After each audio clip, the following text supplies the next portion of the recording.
Hello everyone, thank you for joining me. Today we've got another near-death experience where we get to explore the afterlife and have a look at where we came from and where we go back to. God and spirituality is a confusing subject. There's no set book or manual as to what that actually is. So these experiences give us a little bit of insight and a bit of a pointer as to what that actually is like.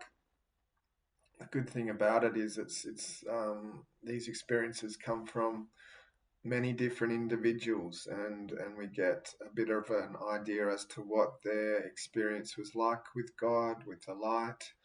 And usually these people don't have any set reason for sharing their experiences. They're usually anonymous. They're not making money off a book or something. They've just written into a website and shared their story. So for me, that adds a little bit of credibility because there's no ulterior motive. So they're just sharing what happened to them because they want us to know that this is what we all have in store for us. So let's get into today's experience.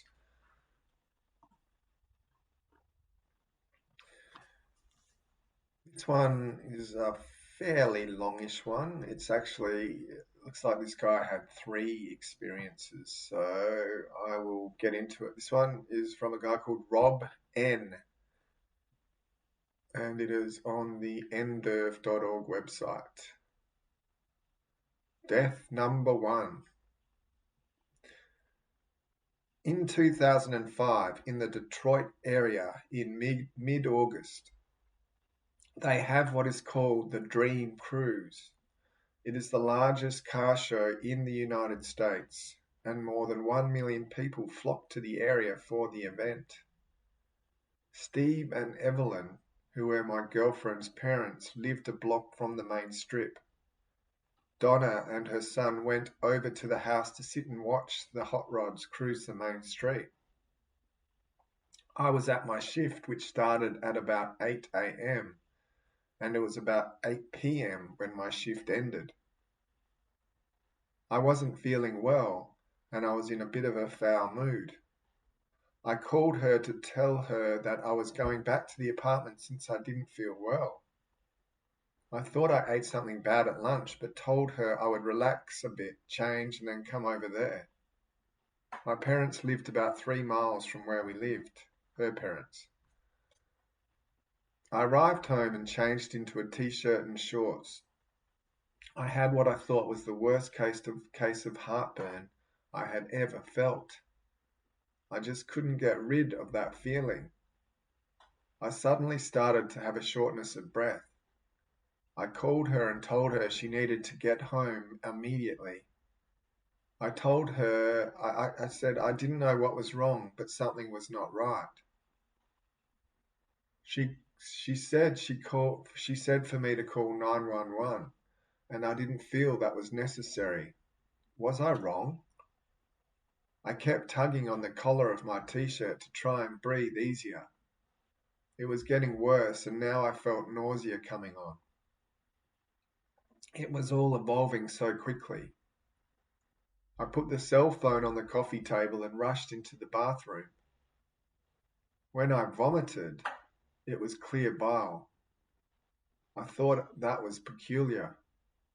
Once again, clear bile came rushing out repeatedly, nothing but clear bile. Then I hit full force. I got weak, felt pain on my left side and collapsed on the floor. I was unable to move. My cellular phone wasn't close to me, and I knew at that moment what was happening. I was in serious trouble, and I didn't have any control of my destiny. I was at the mercy of God's will.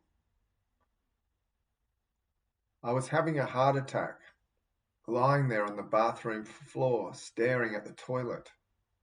I was hoping that my girlfriend took me serious enough to be on her way home. her to the home. I suppose in every tragedy there is always a little comedy. As I lay there, I kept saying to myself that I wasn't going to die looking at a toilet. I could only imagine my father dying in the same fashion. He went into the bathroom in 1977 and never came out alive. Did he say the same thing? This was a strange coincidence. I wondered, if my father died in the bathroom, and now so will I am 47. He was 58. Do I win? Is there a prize? Of all things, this is a strange way to die. I realize these are obscure things to be thinking about when I was having a heart attack, but the mind is a complicated computer. As I lay there with bile spilling out of my mouth, I kept repeating to myself, I am not going to die looking at a toilet. I am not going to die looking at a toilet. I am not going to die looking at a toilet. Donna and her father Steve arrived. Steve found me on the bathroom floor and she called 911. When she walked into the bathroom, she told me the paramedics were on the way. I remember looking at her and saying, Good, you're here. I'm tired and going to sleep now. There is a reason for everything, as I mentioned earlier. Perhaps if I was in Florida instead of Michigan, I would not have made it. What I thought was sleep was something completely different. My transition was starting for my journey to the other side. It was my time to go home. The transition to the afterlife. When I passed over the first time and began my journey into heaven, I remember entering a cloud-like tunnel. The tunnel wasn't going straight up. It was more like going into a parallel universe. I was slowly moving through the bright tunnel. It appeared that there were shadows of tree branches surrounding the tunnel. The feelings I experienced were not exactly earthly, and they were much more intense than on earth. The first feeling was a feeling of intense peace. It was so calm and serene, with an incredible amount of tranquility. All of my earthly worries, thoughts, fears, and opinions were gone. The intensity of the tranquility was so incredible and overwhelming that there was no fear in what I was experiencing. I had no fear about where I was going and what to expect when I arrived there. Then I felt warmth. It was as if I were wrapped in a blanket that came out of an oven. It wasn't too hot or too cold. The warmth was simply perfect. It was like being held in the loving arms of an angel with their wings wrapped around me to keep me warm and secure. Then I felt love. This was a very difficult feeling to describe. Try to remember the first time you saw your child or met your significant other. Most people know what I'm talking about. It is that feeling of first-time love that is so positive and so powerful. Now take that feeling and multiply it 1,000 times over. It is a love that is unimaginable on earth. Then there was this desire to be home, not at my earthly house, but my home in heaven. It was overwhelming. The desire to be home with all my loved ones and with God was like a massive force pulling me towards it. The force was so strong that I couldn't get away from it even if I wanted to, which I guarantee that I didn't. I wanted to be in the glory of God and to be with all those that have passed before me. I was on the way home to where I belong and where I came from. My soul was now free from the earthly bonds. I was traveling back from this journey of knowledge here on earth. The intensity of the feelings was overwhelming. It's hard to describe the magnitude of it all, but my faith and belief in God suddenly took over. I soon came to realize that I was feeling the power of God, the warmth, love, peace, and tranquility was also caused by the shadows that were surrounding the tunnel. What I thought were tree branches were not tree branches at all. They were the people that I loved who had passed before me. They were surrounding the tunnel while holding, guiding, and welcoming me home. I was so content and so complete. I felt the most incredible combinations of feelings one could ever imagine.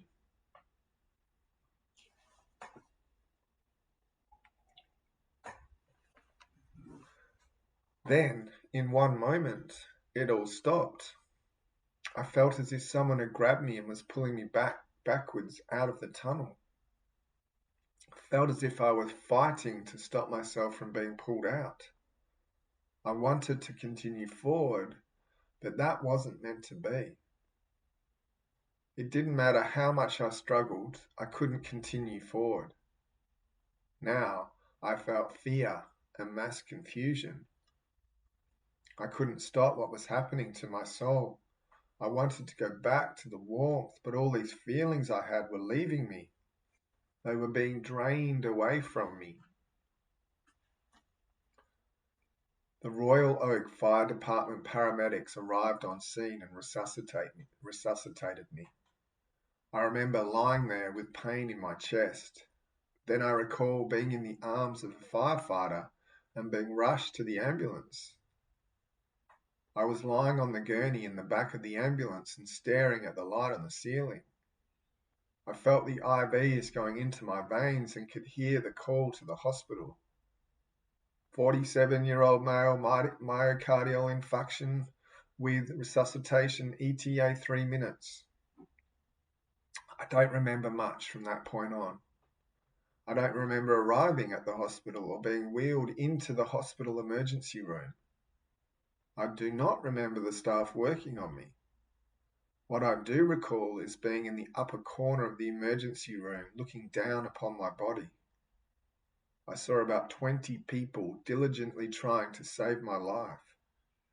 I don't remember seeing the faces of the emergency room personnel. I just saw their scrubs and white coats. I recall looking down for a while as they frantically worked to revive me.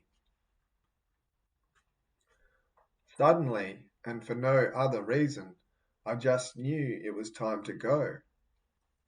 I turned away. I immediately returned to the tunnel with its warmth, glory, peace, and calmness. God was calling me home. The light was getting brighter the closer I got to home. I remember reaching the end of the tunnel again and being immediately embraced with that tremendous feeling of security and safety. My vision was blurred from the light.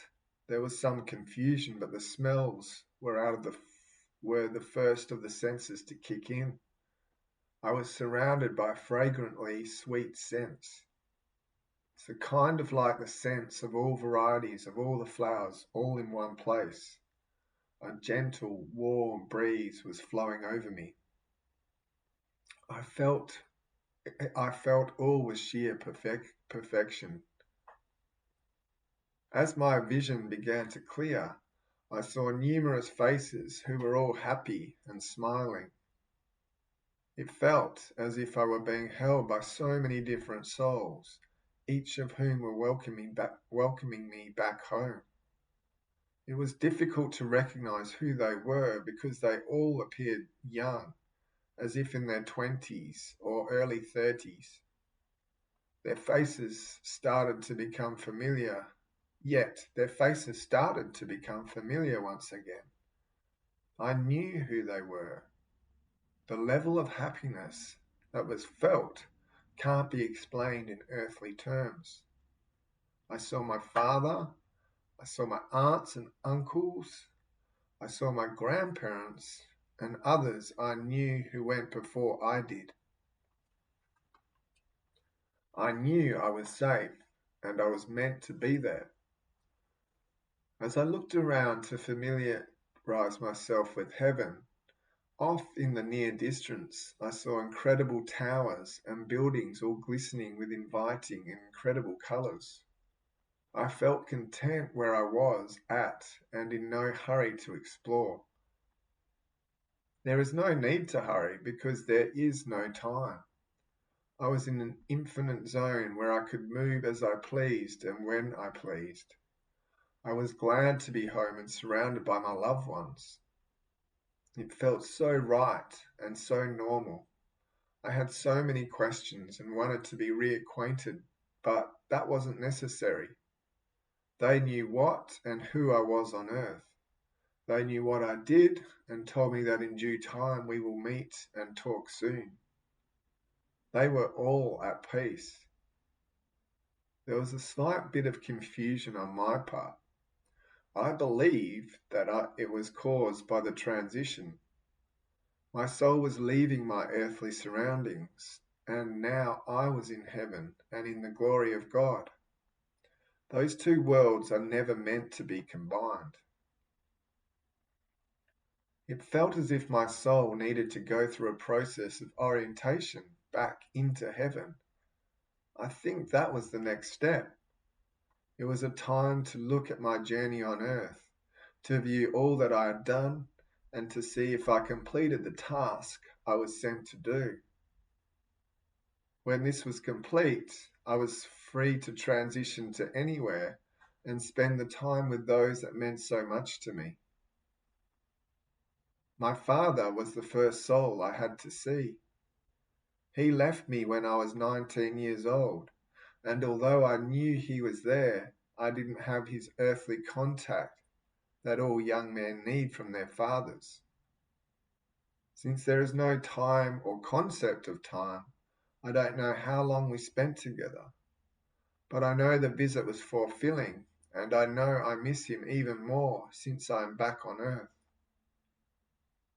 Once I acclimatized to heaven, I could remember loved ones on earth and check in on them now and again. But my focus isn't on being on earth, it is there in the glory of God. I know this to be true. Then it happened again. I once again felt the pull back out of heaven. I felt that I was fighting hard not to leave this glorious place that I was in. I fought, but to no avail. I was returning to earth, but wanted to know why I had to leave and why I couldn't stay. I received no answers. The next thing that happened was even stranger. I suddenly sat up. My girlfriend was in a chair next to the bed. Her head was resting on the mattress. I woke her and said, "What is happening? Where am I? What time is it?"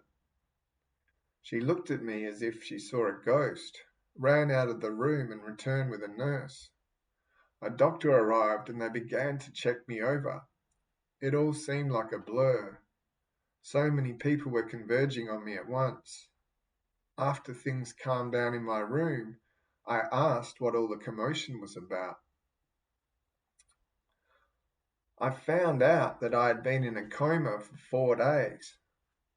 A few days later, after I was medically cleared, I was released from the hospital to go home. I had a full beard and I was 20 pounds lighter. The medical quest now started to find out the causes of this deadly angina in my chest. The doctor gave me a copy of pictures of the arteries in my heart and circled the artery that was blocked, causing the cardiac arrest. The first question, was the artery stented or reopened? The response was not what I wanted to hear. The artery was too small and narrow to stent. They felt the best option at this time was to medically treat the body. This was an unnerving feeling to know that I had a blocked artery in my heart and they couldn't fix it. I was walking around just waiting for another heart attack.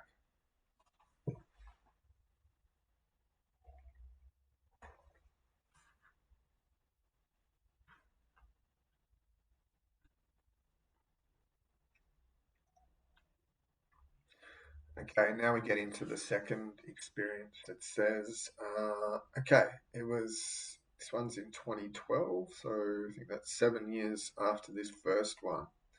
It was Saturday, April the 21st, and I had to go into the office for about 4 hours.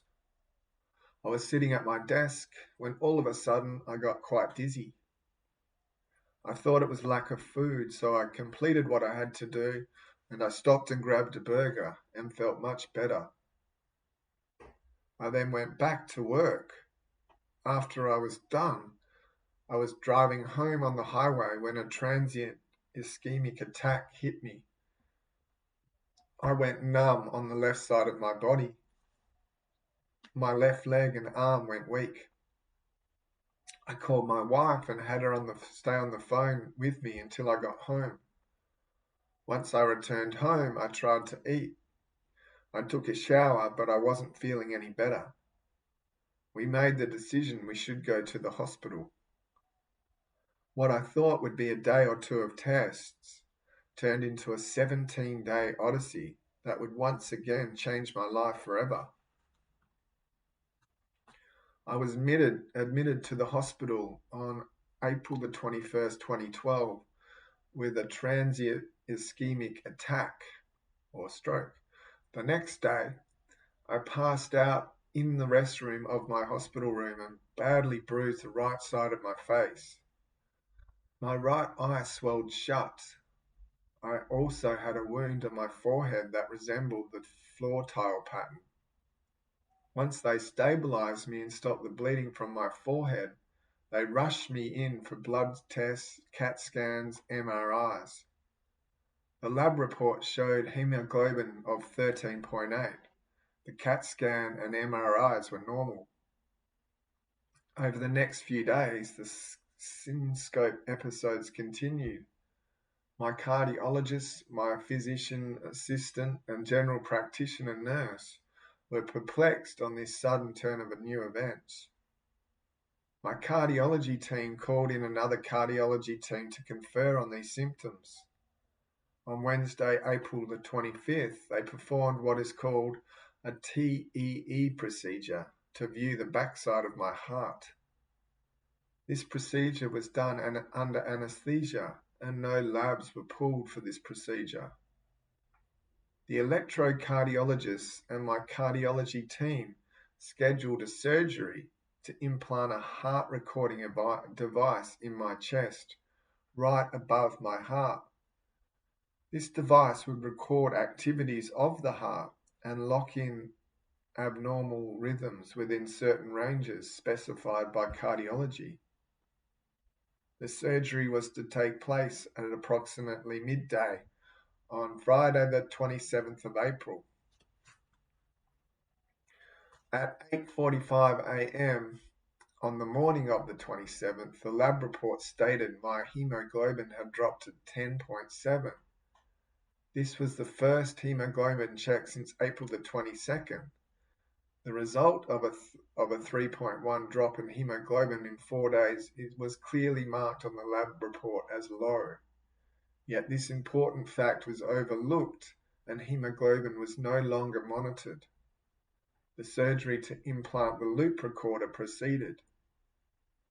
I anticipated I would return home and recover from the heart recorder surgery on Sunday, but those best laid plans were put to rest at approximately 3 a.m. on Sunday morning. I apologize in advance for some of the graphic detail, but to be fully conscious for this is truly an experience that doesn't occur often. I woke and reached just a few inches for the urinal on the next table to the bed and suddenly vomited violently. Then I became lightheaded. It was dark in the room and the bile was just black. I rang the nurse button and they arrived as I was violently vomiting again. I passed out. They called the rapid response team who brought me back from the darkness. My heart rate was in its 30s. They stabilized me and decided to move me into a cardiac care room about 5 a.m.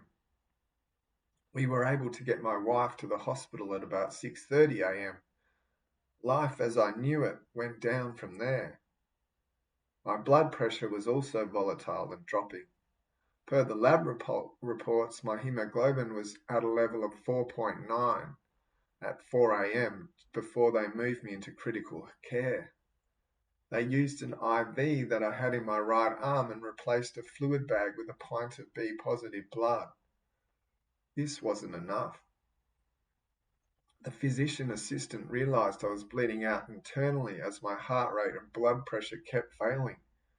He ordered the two nurses to get additional IVs started immediately because they needed to get more blood into me.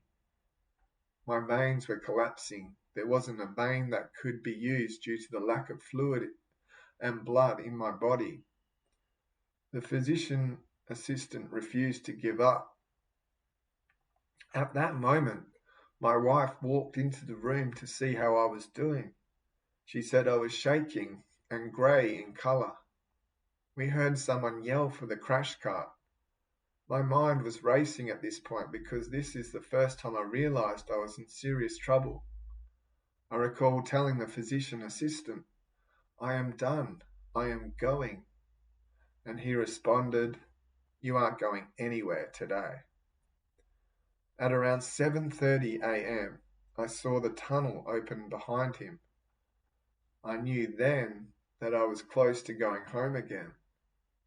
The room was frantic with action. The physician was frantically sticking a needle into the top of my hand, trying to desperately find a vein so he could add another pint of blood to my body. I didn't feel any pain from being struck repeatedly with the needle.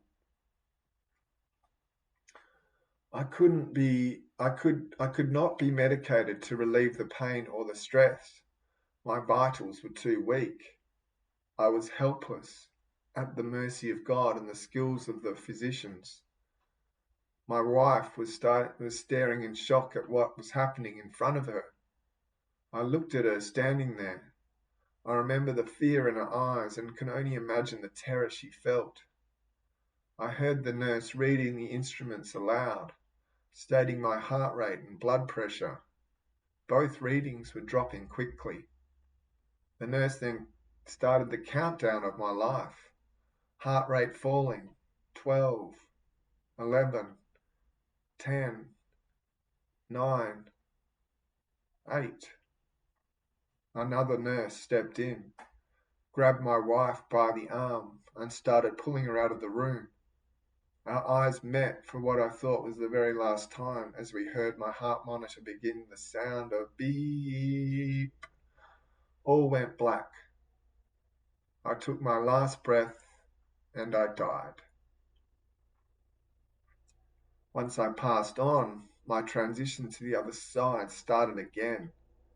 The amazing thing about this space between life and death and the transition to the other side is that there is no aspect of time. Time is an earthly action. We wake up when the sun comes up. We know it is getting late when the sun goes down. We fight time to get to work on schedule and to get home in the evening. We cherish time. It tells us when our children's birthdays are, when it is Christmas, Thanksgiving, and Easter. Time tells us when our favourite television show is on, or when our home team is playing. Time tells us how long we have been married or how long we have been divorced. Time tells us that 12 million years ago, dinosaurs roamed the earth. Yet, when I crossed that threshold from the living to the deceased, time became non-existent and irrelevant. Back on Earth, the hospital staff may have been working diligently to resuscitate me, but even the diligent hospital staff, after a set amount of time, will forego their efforts and let me stay in the realm of the deceased. Since I passed through this fresh threshold not once, but 3 times now, I knew what I should have expected. I didn't expect this transition would be different, but I must admit that neither transition was the same as the other. I had 2 totally different experiences. The same thing happened. I was alive, and then I wasn't. I ended up in heaven, but in different places with different greetings. When it happened this time, I was fighting more to stay here on earth.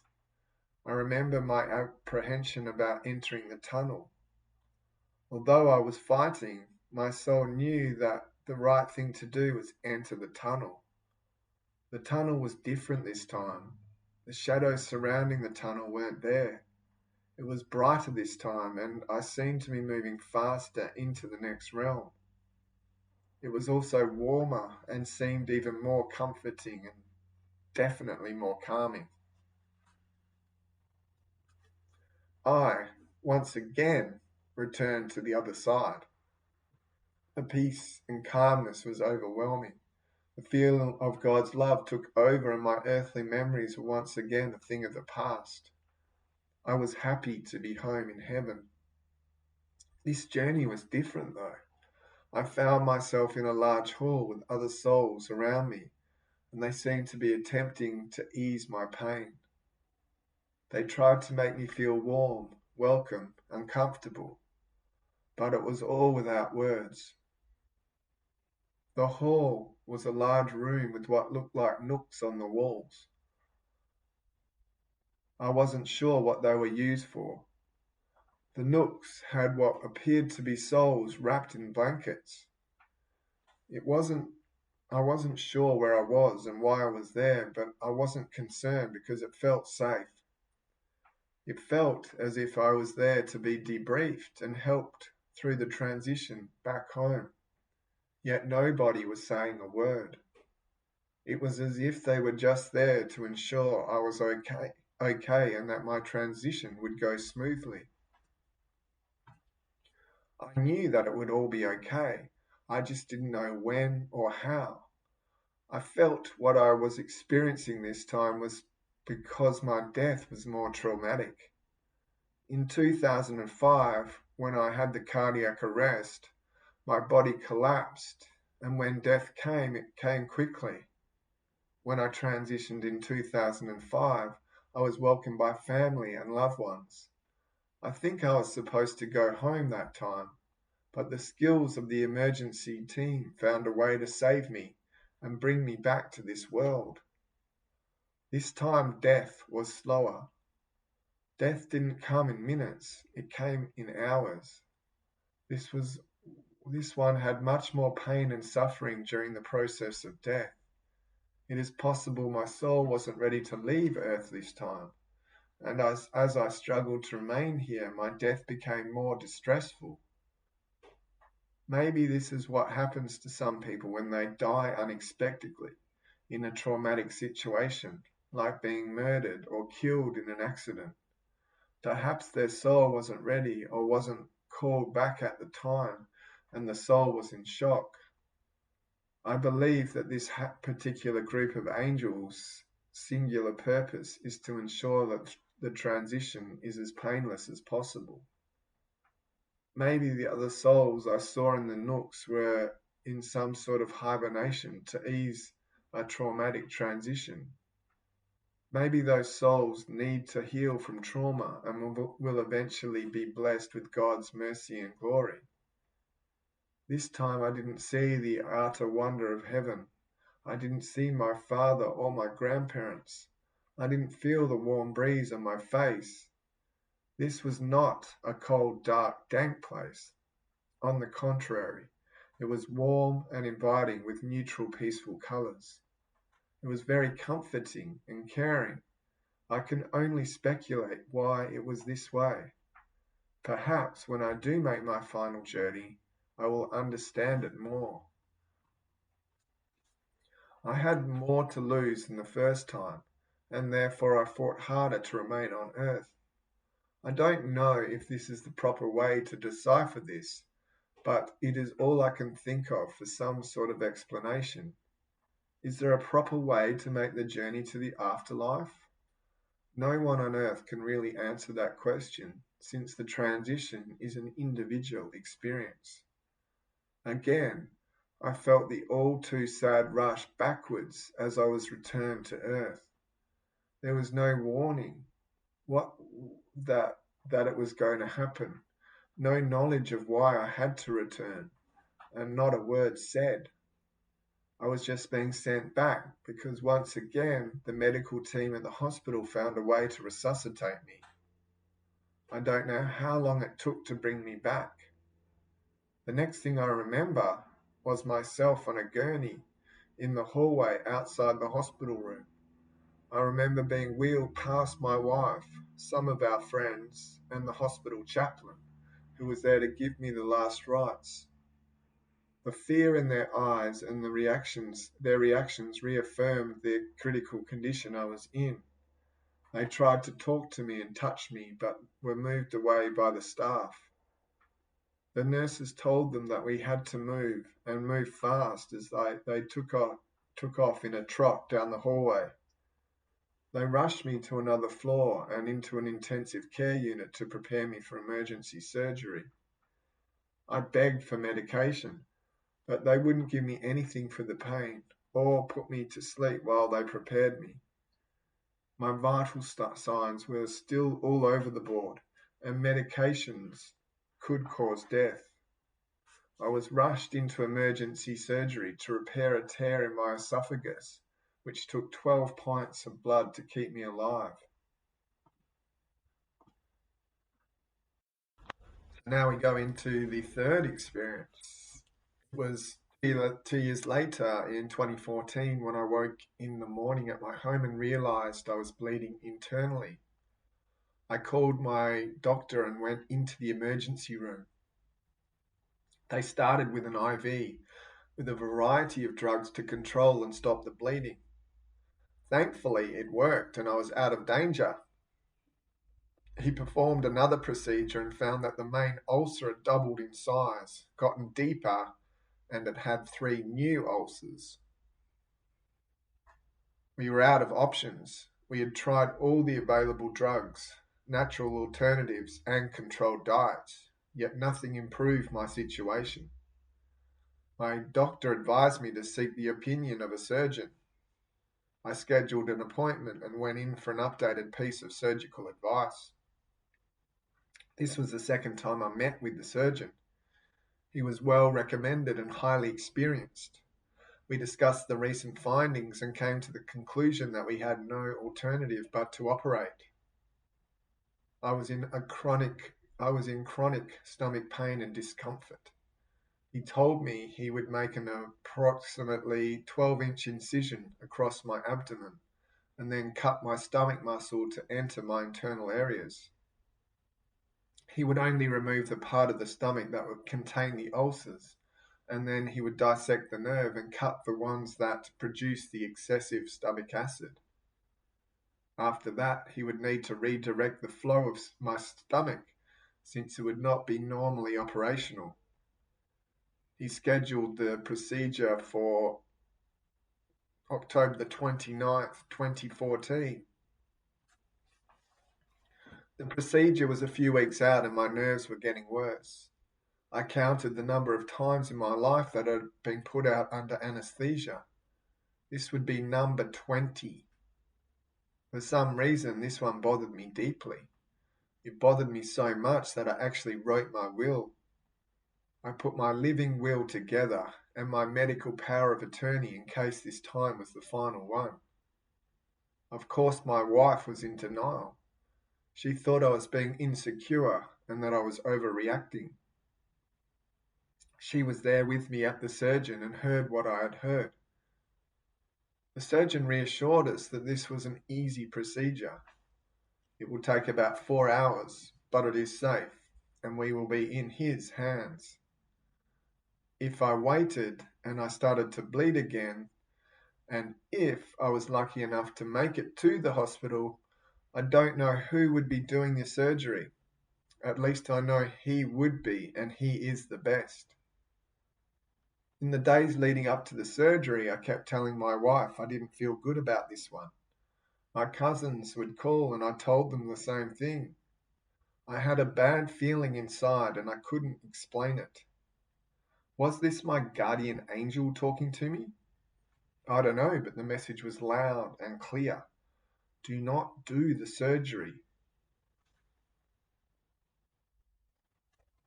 The day of the surgery came and we were told to be at the hospital at 6 a.m. for an 8 a.m. start. 5 a.m. came early. I didn't sleep much and I was on edge. I gave my wife some of my personal belongings and began to tell her where all my important things were. She stopped me. She wouldn't listen. We got in the car for the 20-minute drive to the hospital and I drove. I handed her the envelope with the will, medical power of attorney, and explained what they were and what to show the medical staff if something went wrong. I sealed the top of the will to be opened upon my death only.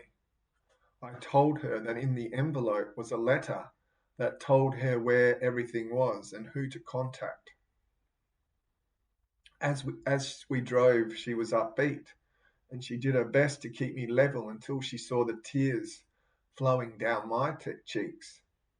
I told her I was scared and I wasn't sure this was the right thing to do. This was a life-altering decision that would affect me for the rest of my life. My eating habits would be changed forever, and I wasn't ready for the pain I was expecting. She kept going until we got to the hospital and we were registered. At the hospital, when you register, your next of kin gets a buzzer like the ones you get in a restaurant while you're waiting for a table. The desk personnel told us the procedure would take about 4 hours. When the surgery was about to be completed, the buzzer would light up and my wife would know the surgeon would be out to speak with her. We had a seat and waited for them to call me. When it was time to be prepped for surgery, the buzzer lit up and I went in.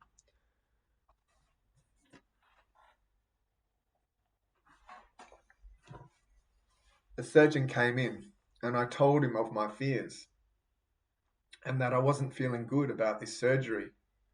He assured my wife and I that it would be fine. This was a standard operation, and he began to tell me about what to expect when the operation was completed. This did not comfort me, but as I got myself together, faced what I had to do, and I was ready to go. I could only say a small prayer for God to watch over me and guide my surgeon's hand. It was time. I had made a sign and I held it up for a photo booth before I was taken to the operating room. It said,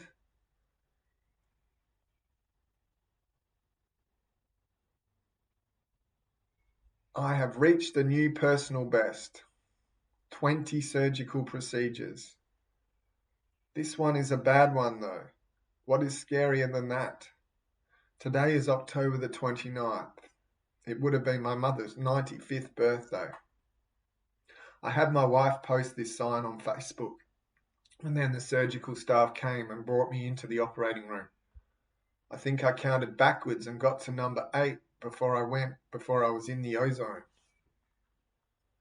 The procedure had begun. From this point on, I can only tell you what I was told by my wife and later on by the surgeon. It was going on to 8:35 a.m. when my wife's buzzer went off. She went to the registration desk to tell them that they made a mistake and rang the wrong buzzer. They confirmed my name and date of birth. They told her that the surgeon was just finishing up and would be out shortly. She said, "That cannot be right. The surgery was scheduled to take 4 hours." She was told to collect her belongings and go into a small private family waiting room right behind the registration area. I cannot imagine what was going through her mind at the time. A 4-hour surgery stopped in 40 minutes? It couldn't be good. Within a few minutes, the surgeon came into the room and pulled up a chair, leaned forward and said we had to abort the surgery.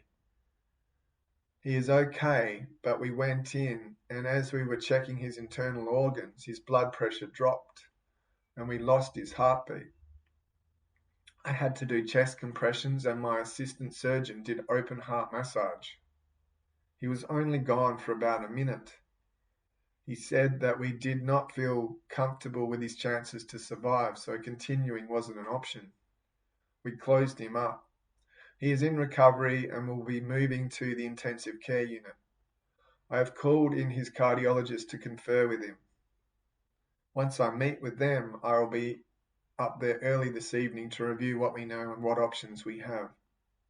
He then had a nurse take my wife to the recovery area. Even as I write this, it still breaks my heart to imagine what she must have gone through for those minutes sitting in that room by herself. It is an experience I never want to have. I've been married for 5 years as of the 30th of May 2014. In that short amount of time, she has had her husband go clinically dead twice, and the first she actually witnessed. She is a strong and amazing woman to be able to handle this level of stress. Yet another different transition. So this is another experience. So he says, this voyage was short. I only saw the tunnel. I know. So this is, I guess, his actual near-death experience while this latest surgery has been going on. This voyage was short, he says. I only saw the tunnel entrance, but never entered. The surgeons worked diligently and quickly in sync with another doctor to bring me back to the earthly side. I had no other details on this death than that. Once I woke in recovery, I was still in a very hazy state. I was on heavy pain medication due to the large incision in my abdomen. They moved me to the 4th floor intensive care unit where I had spent recovering from a previous life-saving surgery after a subsequent death. Once the nursing staff got me situated, my wife was allowed in. When she came to the bedside, I could see distress in her face and her eyes. The nurses were buzzing around, and I asked how it went. There was a moment of silence as the nurses looked at my wife and my wife looked at them.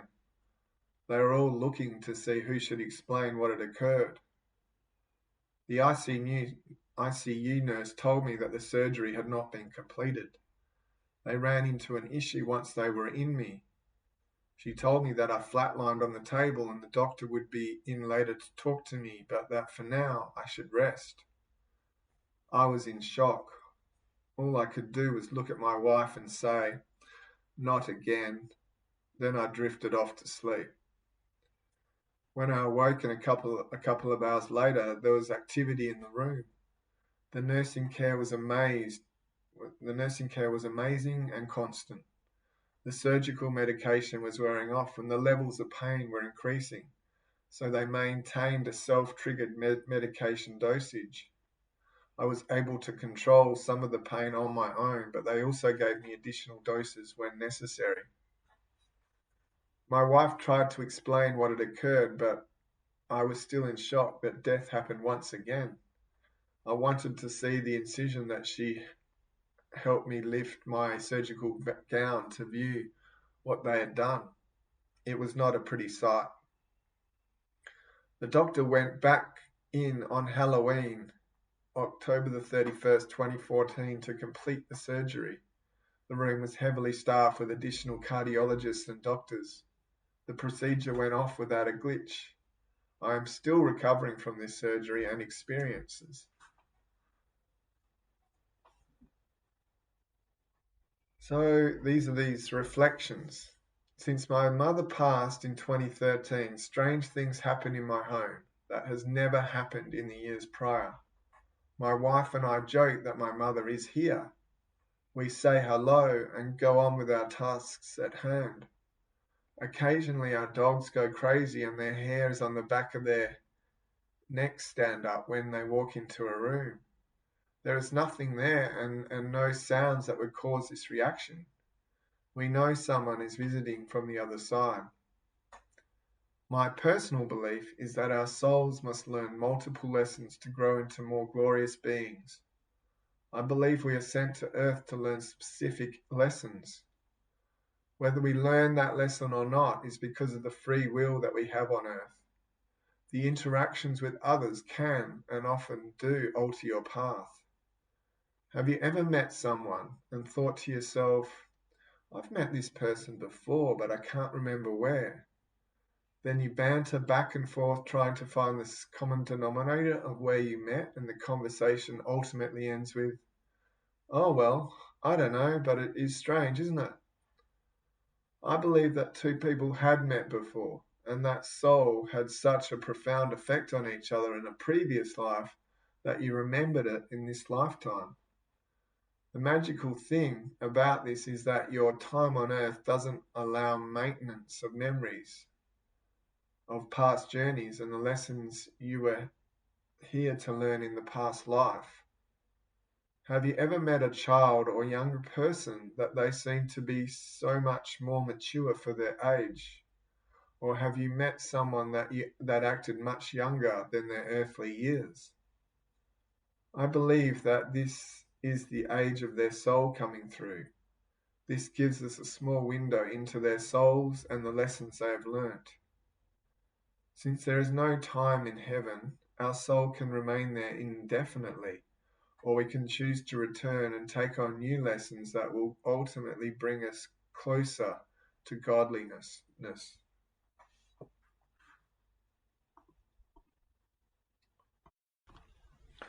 That's the end of Rob's experience or experiences, I guess, because there's three separate NDEs in there. Not much of the actual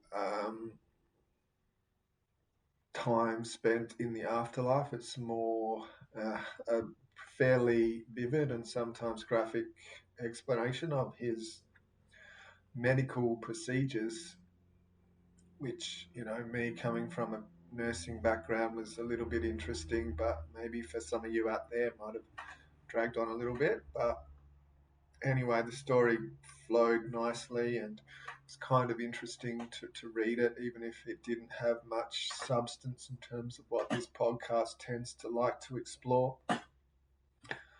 The ending there had a fair little bit of you know a little bit of meaning to it in terms of a explanation or reason for why we're here. This is the sort of stuff I like to the experience to go into a little bit more depth into, and he only briefly touched on it at the end. And he says that his reason that we come here to be a human is to learn multiple lessons, and those lessons are sometimes learnt and sometimes avoided. I guess they're too scary, or you don't feel confident enough in yourself to take certain paths in life, and therefore the lessons that you came here to achieve or accomplish as a human aren't tackled because of various reasons. And that's nothing to be ashamed of, or, being a human is hard and scary. So, from a soul's perspective and wanting to achieve these lessons or tasks that we supposedly come down to earth to want to go through aren't always going to be ticked off because I guess when we actually get here in the flesh and those things we planned out to do from another dimension, it takes on a whole new perspective because we are in this human body and we can't really achieve what we set out to do all the time because we get here and it's harder than it looks, I guess, from another point of view. And I guess that's a lesson in itself to understand that something we may have planned as a soul to do when we get down here is is easy to plan when you're up there and to say I want to do this, this, and this, and then we can get down here and find that some of these things are just too difficult, and I guess that's a lesson in its own, and I guess that's something we can reflect on when we cross back over and have this meeting with our soul groups and our spirit guides and analyze what we did achieve and what we didn't achieve this lifetime, and perhaps look at uh, other things to accomplish or maybe a better body or vehicle to choose next time in order to tick the things off we want to get ticked off as spirits and in our spiritual evolution. But yeah, so this is what he says. He says, this is why we're here, to learn these lessons. And if you don't get it right this time, there's more chances in other lifetimes to try and achieve what we have set out to do. But he says, the reason we come here in the end is just to grow and to evolve and bring us closer to godliness. Now, this it's a bit of a vague kind of sentence. Like, well, what does getting closer to godliness actually mean? When it's impossible to define God, it's also therefore impossible to define godliness. But I'll put my own little interpretation on that and say maybe that's in this realm anyway. A comparison is unconditional love. So if we can get closer to that point and be selfless and giving and accepting, that could be one way of just being as close to God or what God is in this physical realm. But us as physical beings which have thoughts based on our physical realm and therefore words which explain this physical realm, it's going to be difficult, if not impossible, to actually understand or describe the infinite nature of what God is, because God is everything and we only have a limited perspective of what this universe is like from our little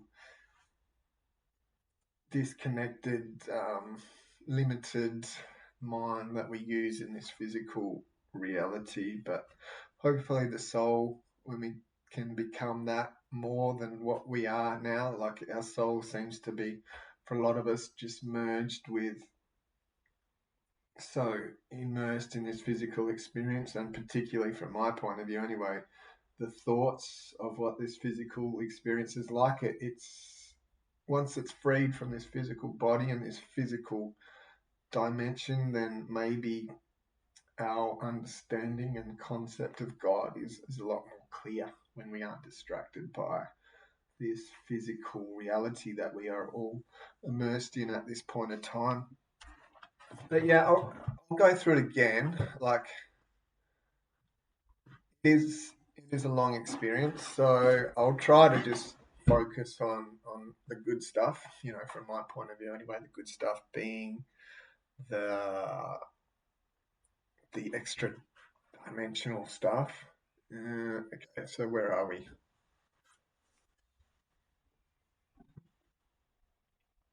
So this first one, he is not feeling well. He passes out in the toilet. He's on the floor staring at the toilet and he's like, oh my God, this is how my father died. This is happening to me. I'm a lot younger than him. This can't be how it is. Anyway, he's there. He's on the ground and gets his wife to call 911. And yeah, as she does that, he kind of just passes out and finds himself transitioning to the afterlife. In his case, he sees a tunnel, and the tunnel goes straight up into what he describes as a parallel universe.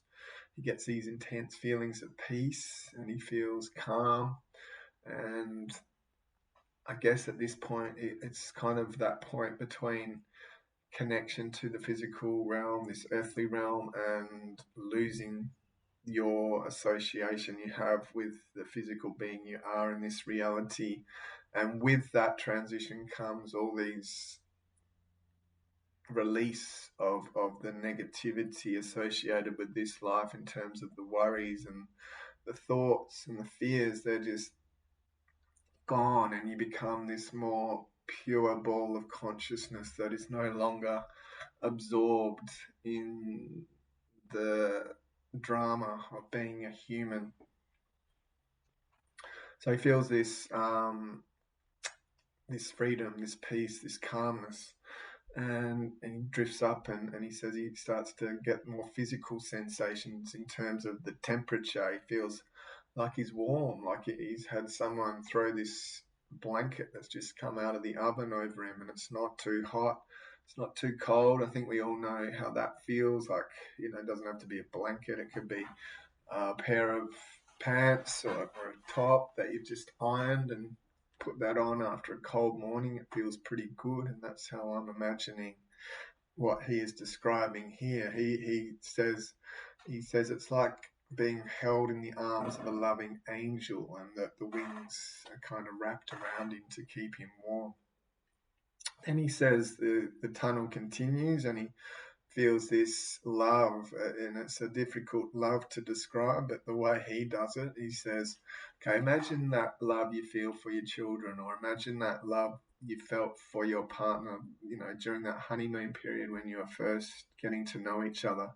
And he says, multiply that by 1,000. And that's when you start to get a little bit close to the kind of love that he is feeling. And it's just a love that is indescribable and pretty much unimaginable on earth. And I think, I can relate to that blissful feeling of a relationship in its honeymoon period is pretty intense, and to imagine something 1,000 times more powerful than that is unimaginable in my book, because those feelings of love in the early stages of a relationship are pretty magical, and to think that it can get to a state where we can experience something that is much, much stronger than that is pretty exciting. And while he's feeling this urge to go home, to go to his earthly home in heaven. He feels overwhelmed by this desire to go back to God, and he just can't get away from this urge to want to be connected to God again and be around the glory of God, and to reconnect with all his family members that have passed on. And this feeling just gets stronger and stronger the further as time ticks along.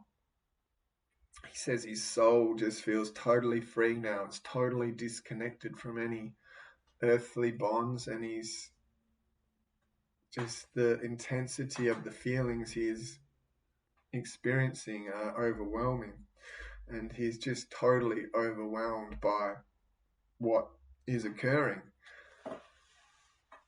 That sounds good, doesn't it? That sounds really good. If this is what all of us get to go through when we cross over, I think we're all in for a bit of a treat. The interesting thing is, in this experience, though, he doesn't have this exact same experience each time. Like, the second time's a little bit less intense, and then the third time is his third near-death experiences is even more brief. It's only this first one that he gets to experience this overwhelming love, this joy, this disconnection from his human reality, this peace and freedom that he is experiencing in this first one. So I don't know why that is, if it's because this was the experience where he came closest to death, or as the longest time his heart had stopped, or whatever it is. It's hard to say.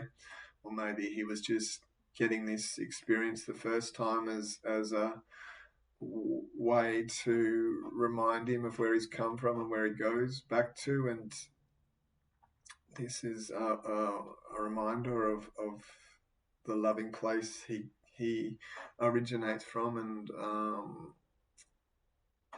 it's just a way to, I guess, help him through the rest of his life. But it sounds like his other brushes with death are pretty pretty serious as well, and they all seem equally intense. So it's hard and to understand why one person would have three separate experiences, and they would all be different and ranging in emotions and experiences. And I guess that kind of explains why, if one person can't have the same experience over and over again, that is why all these near-death experiences are so unique and different, and the individual is going to one person is going to have a totally different experience to the next, and some people will have loving ones like this, some won't have much happen at all, they'll just go to a void, and others will have negative experiences, and there seems to be no real indication of why that is. It's just a very personal thing. But yeah, if we get to go through this, what this man has gone through, I think we are in for a very nice experience. So he's now beginning to realize, he feels the power of God, the love, the warmth, the peace, the tranquility. And then he starts to see these tree branches within the tunnel, and these tree branches actually turned out to be people he knows somehow. I don't know how that quite works, but this is what his experience is saying, that this is what these tree branches are. They represent people that he knew and are no longer here. And just as he's starting to get comfortable, he starts to have this feeling of fear start to enter his reality again, and he starts to get confused, and he feels himself getting pulled backwards out of the tunnel and dragged back to this earth that we are all in today. And as this is happening, he's getting more and more scared and confused and doesn't know what's happening. And then the next thing he knows, he's waking up in his toilet, and he's got the paramedics there. So that's the first one. That's the first time he has one. And the second time is a lot of detail on the medical stuff, which, like I said, was quite interesting to me, but maybe not so much for you. So this time again, he sees the tunnel, but the tunnel is different this time. He feels like he's moving faster. The shadows and the tree branches weren't there. It's brighter this time. It's also warmer. And then he once again returns to this peace and calm state and feels that God's love took over. And once again, all his earthly memories become detached from who he is. So for me, that says he is, as this tunnel goes along, he's slowly becoming more immersed in this soul that we all are, and forgets or detaches from any memories or feelings that what being a human was like. So he's happy as this journey goes on. He feels like he's reached a state of heaven, and yeah, he says that there were souls around him, but this time he doesn't really know who they were. And during this experience, he actually says he goes through this large room and sees these sort of nooks in the wall. And in these nooks, he says there are souls in there. So, and he's a little bit confused by this. He says these souls aren't talking, there's no communication. But he feels like this is where they need to be, this is where they want to be, this is a safe place for them. And then he kind of likens this to potentially being souls that have died a traumatic death on Earth, and they haven't had the gift, I guess you could say, of knowing that their death is imminent, and they have gone from living to dying pretty quickly. And this has caused the soul to go into a bit of shock, and they aren't in a place yet to transition to a more heaven type dimension. So these souls, he says, seem to be in need of some guidance, like there is that in this area. He says there's angels that are there that are trying to help heal them from their trauma and redirect them to God's love and mercy. and they just weren't ready at that stage to see the wonders of heaven. So he's saying this isn't a cold, dark, hellish like place. It's warm and inviting. It sounds more like like a hospital or something. Like some sort of environment where people get better. And I have heard this a couple of times where souls cross over and people witness them being in this similar type of place where they're getting some guidance or assistance as to how to move on from their earth like experience and adjust to their new being and move on to discovering who they really are, and that is not the human they once were. And the third time he dies, it's another surgical procedure. And oh my God, this guy's had 20 different procedures, which I don't know if that says something about his lifestyle or if it's just unlucky genetically. I don't know. Maybe it's a bit of both. Maybe some of these procedures could have been avoided, but anyway, it's 20 times under the knife, and this time he's getting his stomach cut up to remove an ulcer. And he has a really bad feeling this time. He feels as though he is going to something bad is going to happen, and he's not wrong. He dies again. He crosses over again, and he is able to this time see the tunnel again, but that's about all. He doesn't enter it. He just sees it and comes straight back without much of an experience there at all, apart from seeing the tunnel again. So yeah, I won't. This has been a long experience, so I won't go on much longer than that. Like I said, I like this one, like from a health point of view, and also just the style that it was written. But if we just stop and think for a moment of this incredible world we're on and these incredible bodies we're in and the even more magical, mystical, miraculous place where we've come from, it's all amazing. Like, to think that we, at our core, are from this other dimension, a non-physical realm that is now in a physical setup. We're in this physical body. It is just so miraculous on so many levels. The experience we're having and the place we come from is just divine and amazing, and it's something to be very grateful for. And I think that it is almost sounds too good to be true, doesn't it? That the experience we're having is just a way of us learning and growing and evolving. But so many of these experiences and other spiritual traditions teach us that this is exactly what we are here to do.